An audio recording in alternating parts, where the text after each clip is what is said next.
Bonjour les amis, ici, le pasteur Doug Batchelor. Vous savez, l'une des questions que nous recevons plus que tout autre en cette période de l'année est « Est-ce que les chrétiens doivent célébrer la fête de Noël ?» Donc je vais prendre quelques minutes pour aborder cela très rapidement. Premièrement, il n'y a rien dans la Bible qui dit que Jésus est né le 25 décembre. En fait, nous pouvons être presque sûrs qu'il n'était pas né à cette période de l'année, principalement à cause de 3 raisons. L'une d'elles est que vous n'aurez pas des bergers au dehors dans les champs, à cette période froide de l'année, au nord de l'hémisphère. Le climat en Israël est presque comme ici, dans le nord de la Californie. Et autour du 25 décembre, il fait froid, il fait humide, il n'y a presque pas d'herbe dans les champs. Et donc ça, c'est une chose. Une autre chose est que les Césars ne vont pas émettre des taxes qui vont amener les gens à voyager dans le froid, le moment le plus sombre de l'année, dans leur lieu d'origine, pour qu'ils puissent se recenser, pour payer plus d'impôts.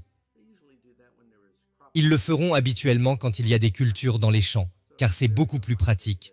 Donc c'est très peu probable que César Auguste ait émis cet édit pendant cette période. Et la troisième raison, qui je pense est la meilleure raison. Nous sommes sûrs quand Jésus est né. Parce qu'on nous dit dans Luc chapitre 3 que Jésus fut baptisé quand il entamait ses 30 ans d'âge. Il y a une raison pour cela.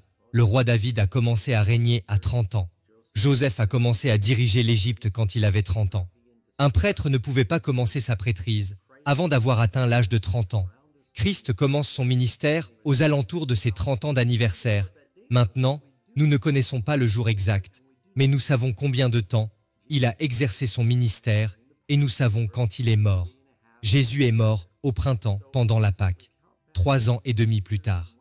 Donc si simplement on commence à compter à rebours, 3 ans et demi de quand il est mort, et il est mort au printemps, il est probablement né à l'automne. Donc, d'où vient la date du 25 décembre? Il est assez clair que cela ne vient pas de la naissance de Jésus.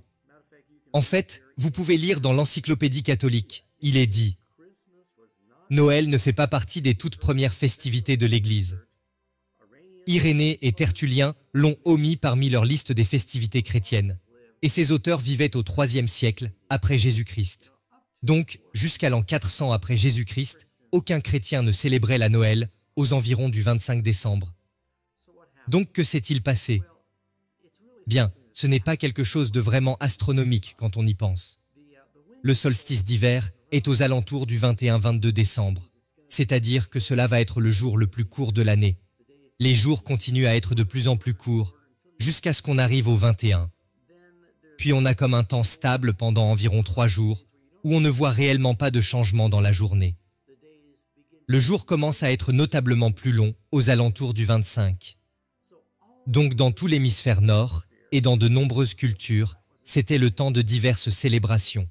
Oui, certains l'utilisaient pour l'adoration du soleil. Certains le font parce que c'est le temps de l'agriculture. Certains le célèbrent parce que comme les jours commencent à être de nouveau plus longs, ils sont juste heureux. C'était de plus en plus sombre, et ça va maintenant devenir de plus en plus lumineux.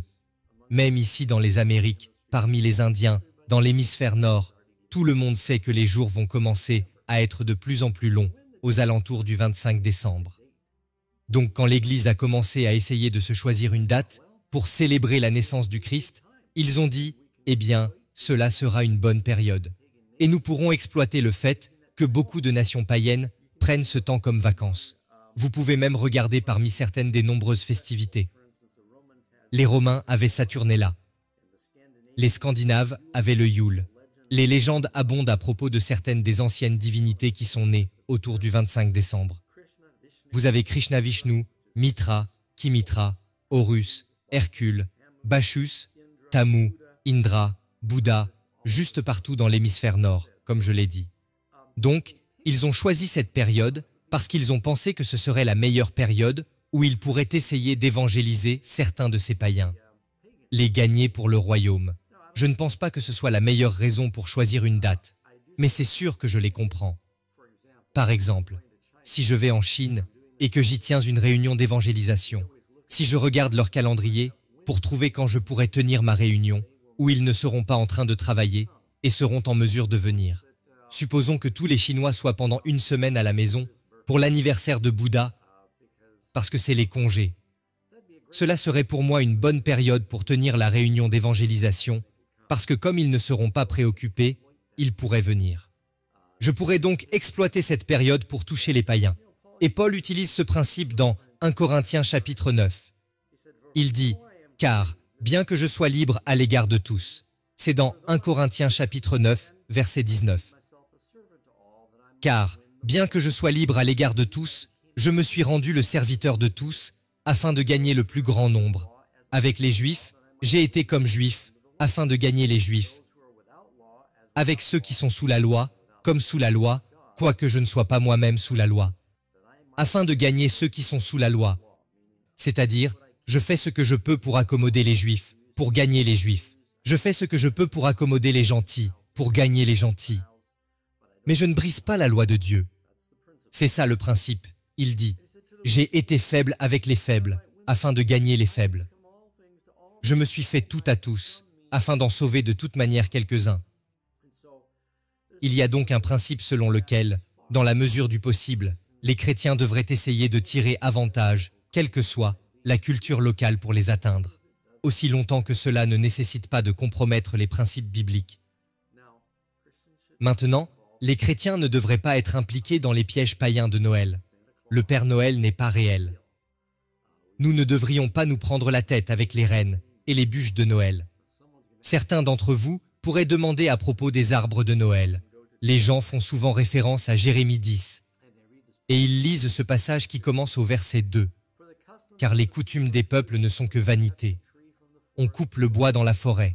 La main de l'ouvrier le travaille avec la hache.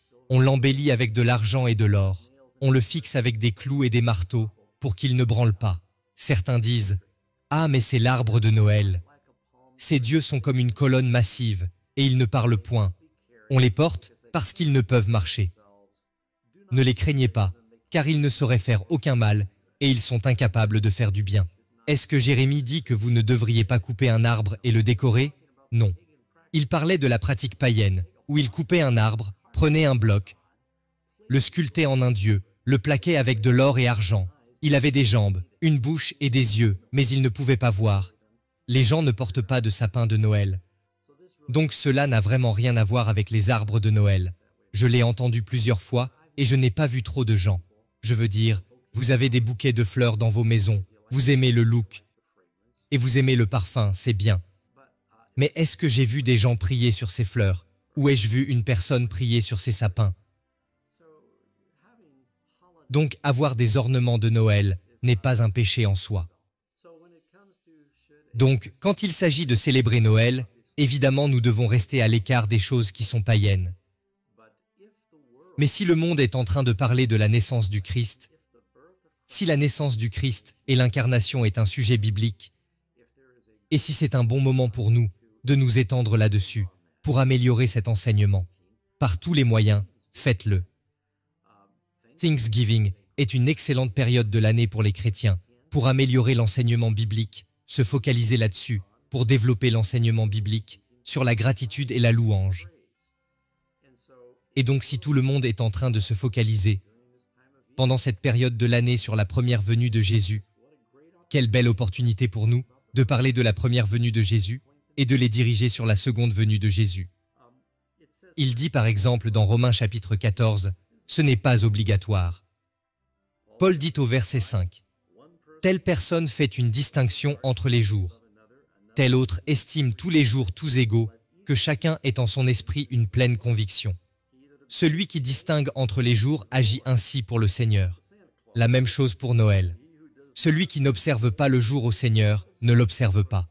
Ce n'est pas une obligation de se souvenir de ces jours. Maintenant, gardez à l'esprit que le mot païen n'est pas toujours synonyme de péché.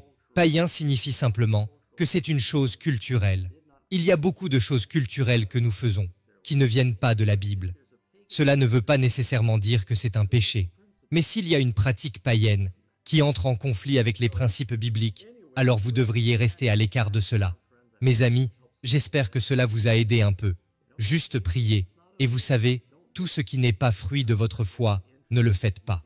Mais si dans la foi, Vous pouvez profiter de cette période de l'année pour être un témoin auprès de vos voisins, pour partager des cadeaux, pour vous focaliser sur la première venue du Christ, le mystère de l'incarnation, et apporter la gloire à Dieu. Par tous les moyens, faites-le. À tous les hommes que vous pourrez atteindre pour le Christ. Que Dieu vous bénisse. J'espère que cela vous sera utile.